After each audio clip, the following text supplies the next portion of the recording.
Welcome to Groups This Week. As a church, we exist to help all people become fully devoted followers of Jesus. We believe doing life together is a crucial part of that journey. During this time, we're going to unpack and dig deeper into the sermon we heard this past week. Let's dive in as we continue to grow in our faith, knowledge, and love of Jesus together. Well, hey, community groups. This past weekend, we kicked off our Jonah series.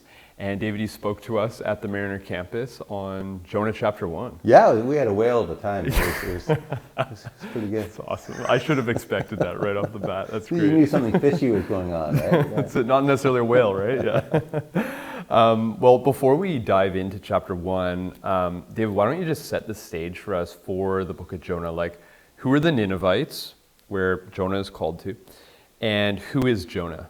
Right. Well, we'll begin with the main protagonist, Jonah. He is a prophet, and so he is a spokesperson for God. And he lived in around the mid 8th century BC in the northern kingdom. At that point, Israel was divided into two. The north was Israel, and the south was Judah. And so he's a prophet to the north. And so he'd speak on behalf of God and give warning, give encouragement, whatever God would call them to do. And so God calls Jonah to go warn the Ninevites. Mm-hmm. And the Ninevites, I heard that the Ninevites, it was the capital of the Assyrian Empire. Mm-hmm. And the Assyrian Empire has been likened to a terrorist state. Yeah, pretty brutal. Oh, it was brutal. Like, I got nauseous this week reading about what they did to their prisoners, what they did to their enemies. I'm like, man, they are a brutal bunch. And so Jonah is given the assignment to go to Nineveh and to warn them of their sin. And that forms the background to the story of Jonah. Okay. So then, as we look at Jonah chapter 1, such a fun chapter to read. We see the story unfold, right? So Jonah's called by God to go to Nineveh, and of course he flees in the complete opposite direction to Tarshish, boards a ship. Once he's on the ship, God causes a big storm on the sea to kick up, and eventually he tells the sailors, "Hey, I'm the reason that this is happening. God is, behind this storm. You need to throw me overboard." Initially they're hesitant. At some point, they finally throw him overboard, and this is kind of where it ends up at this point, just before the tail end of Jonah 1.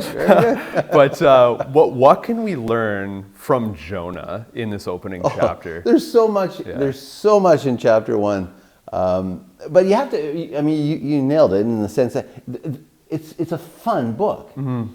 And the narrator is having a lot of fun because it begins with kind of mid story, and it says, "The word of the Lord came to Jonah: Arise and go to Nineveh."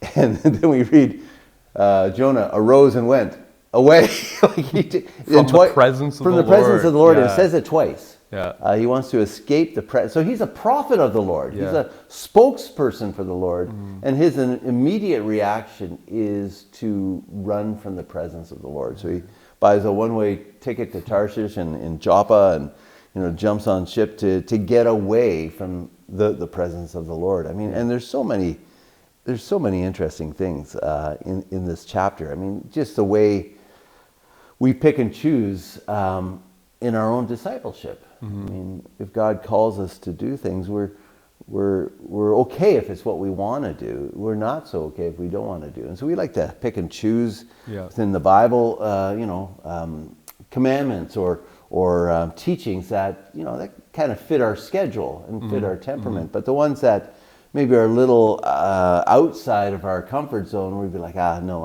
I don't need to do that. And here you have Jonah, who his whole vocation is to speak on behalf of God, and God calls him to speak. Yep. And man, he runs. Mm-hmm. And he runs as far away to get away from the presence of the Lord. Now, the moment he does that, a storm breaks out. Yeah. I mean, a couple things. I mean, what kept coming to mind is the psalm is like, where can I go to flee from your spirit? Yeah. Like, where's Jonah going to go where God is not? Yeah. right? So it's just kind of funny. Oh, I'll go to Tarshish. Yeah, I'm pretty sure God is still there since he's the Lord of heaven and earth. And so, yeah, there's a lot going on. But one of the themes that shows up is that often when we run away from God and we want to do things independently of God, our life will encounter a lot of storms. It doesn't mean every storm that we encounter, this is really important, is because of rebellion from God, or but a lot of them are. Because if you walk with God, you're walking in sync, ingrained with the author of the universe. And when you walk away and you try to do things independently of God, all sorts of storms will come our way. And we see that in the story of Jonah. So does that mean that like God sometimes causes suffering?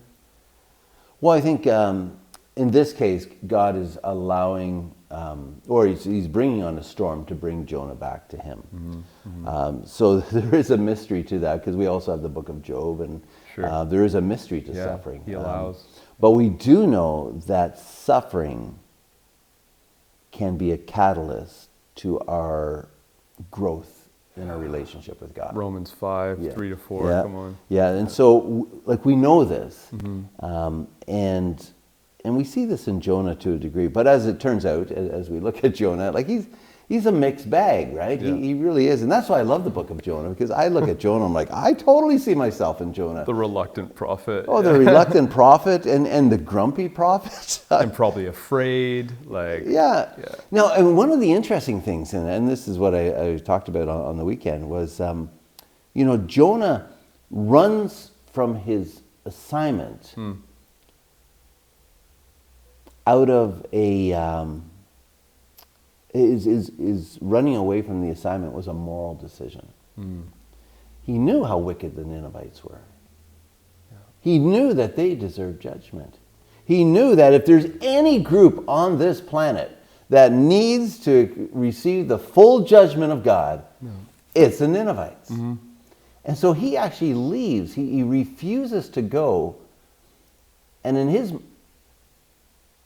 decision, it's a moral decision that these guys don't deserve a chance to repent. They don't deserve any chance for forgiveness. And so he's actually choosing a morality, this is where it gets really tricky, a morality independent of God. Wow. And this, we see this in the church. Sometimes we make all sorts of moral decisions, but they're not out of praying. Maybe they're out of self-righteousness. Maybe they're out of jealousy. Maybe they're out of all sorts of different reasons.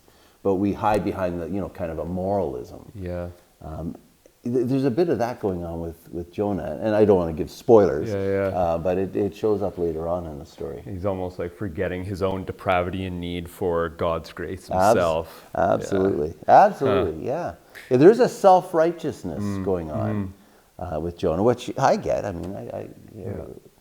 Yeah, we all do. We all struggle, do, yeah.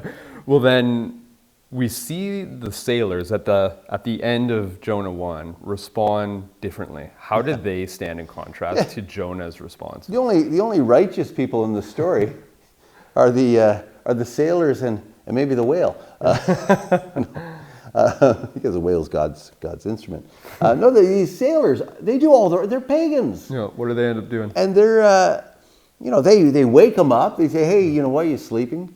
And then they do whatever they can to save Jonah. Like even when Jonah says, all right, full disclosure, this storm is because of me, because I'm running away from God.